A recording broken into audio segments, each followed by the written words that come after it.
एक गांव में एक छोटी सी हवेली खड़ी थी जिसके बारे में लोग कहते थे कि वहां कोई प्रासरार ताकत रहती है।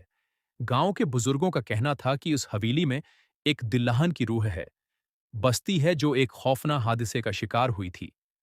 चांदनी रात थी और गांव के कुछ नौजवानों ने फैसला किया कि वो इस हवेली की हकीकत जानेंगे। रात का वक्त था जब वो हवेली के करीब पहुंचे। उनके दिलों में खौफ और तजस्सुस दोनों थे।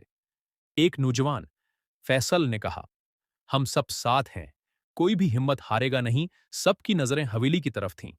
जब अचानक एक नरम सी आवाज सुनाई दी, क्या तुम मुझे ढूंढ रहे हो? सबने चौंक कर इधर उधर देखा, लेकिन किसी को नजर नहीं आया। फिर वो आवाज दोबारा आई, मैं तुम्हारा इंतजार कर रही हूं।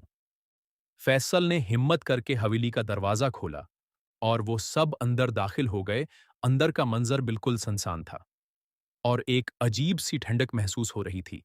जब वो एक कमरे में दाखिल हुआ तो इसके अंदर एक अजीब सी ठंडक महसूस हो रही थी। हुए तो अचानक दरवाजा बंद हो गया।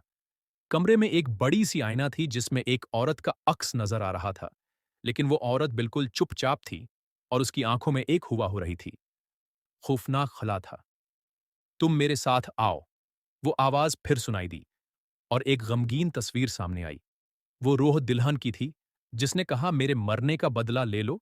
इसी लम्हे वो रूह उनके सामने आ खड़ी हुई और कमरे की हवा मजीद सर्द हो गई।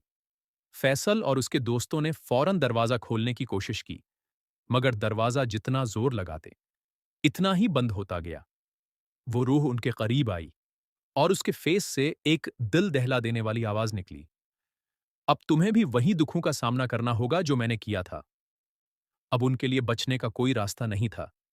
एक के बाद एक वो सब उस हवेली में गायब होने लगे और उसके बाद किसी ने उनके बारे में कुछ नहीं सुना।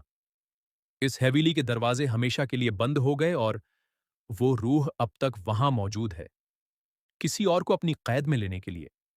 ये कहानी गांव वालों की जबानों पर आज भी है और अब भी कोई रात चांदनी में उस हवेली के करीब जाने की हिम्मत नहीं करता।